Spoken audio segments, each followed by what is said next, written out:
ఇప్పుడు చేతిలో లేనప్పుడు అంటే మీరు ఎక్కడ ఇప్పుడు సింగిల్ గానైతే మీరు ఇప్పుడు ఎటెండిన దేని వెళ్తారు, బస్సు ఆర్ ఆటో, అవునా?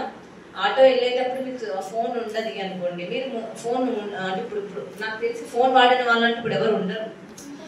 అయితే సెల్ ఫోన్ లేని వాళ్ళకు కూడా ఒకటి తయారు చేస్తున్నారు. మన సాఫ్ట్వేర్ పిల్లలు ఉన్నారు కదా, వాళ్ళు ఒక 2-3 ప్రాక్టికల్స్ వాళ్ళు మొన్న ఒక 2-3 మిషన్స్ తయారు చేసుకొచ్చిండ్రు. జస్ట్ ఎట్లా అంటే పెన్ డ్రైవ్ లాగా ఉంటుంది, అది జస్ట్ 500 రూపీస్ ఎంతో ఉంటుంది. కానీ ఇంకా అది నేను మీకు అఫీషియల్ గా చెప్పట్లేదు, కానీ అది రాలేదు, జస్ట్ ప్రాసెస్ లో ఉంది. ఆ సెల్ ఫోన్ లాగా కాదు, జస్ట్ పెన్ డ్రైవ్ లాగా మీరు పెట్టుకుంటే వాళ్ళు ఆల్రెడీ ఒక సాఫ్ట్వేర్ లింక్అప్ చేసి ఉంటారు. అది ఎందుకంటే పబ్లిక్ అందరికి అవైలబుల్ ఉండి అందరు కొనుక్కునే రేట్లోనే తీసుకొస్తున్నారు.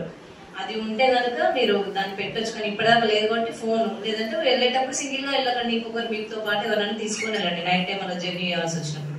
ఇప్పుడు ఎవరో వచ్చి కాపాడుతారు అనేది ఓకే, కానీ ప్రతిదానికి ఇప్పుడు మేము ఉన్నాము, మనకు పోలీస్ ఉంది, పోలీస్ వస్తారు, సేవ్ చేస్తారు, పెడతారు. కానీ అది ఎప్పుడు మనకి ఎంత ఉంది, ఒక పోలీస్ అంటే ఒక 1 lakh పీపుల్ కి 1-2 ఉన్నారు. ఒకవేళ వాళ్ళు బిజీగా ఉన్న టైంలో ఫస్ట్ మన ప్రొటెక్షన్ అయితే మనం చూసుకోవాలి కదా. నువ్వు వెళ్ళాల్సి వచ్చింది, నువ్వు ఒక్కదాన్ని సింగిల్ గా వెళ్ళదు, ఎవరు ఒకరు తీసుకొని, ఎవరు లేదంటే జస్ట్ ఫ్రెండ్ నేను తీసుకొని వెళ్ళాలి. అట్లా మీ సెక్యూరిటీ అనేది ఫస్ట్ మీరు చూసుకోవాలి. మీరు లేదు అనుకున్నప్పుడు మేము ఖచ్చితంగా వస్తాం. అది నువ్వు అడిగినావు కదా, సెల్ ఫోన్ లేకపోతే కూడా కొన్ని ఇన్స్ట్రుమెంట్స్ తెస్తున్నారు. అవి అందరికి ఇవ్వడం కోసమే దీనికోసమే మేము అది ఉమెన్ సేఫ్టీ వింగ్ వాళ్ళతో టైప్ అయి ఓకే చేసినాము. అది కూడా వస్తాయి. ఓకే.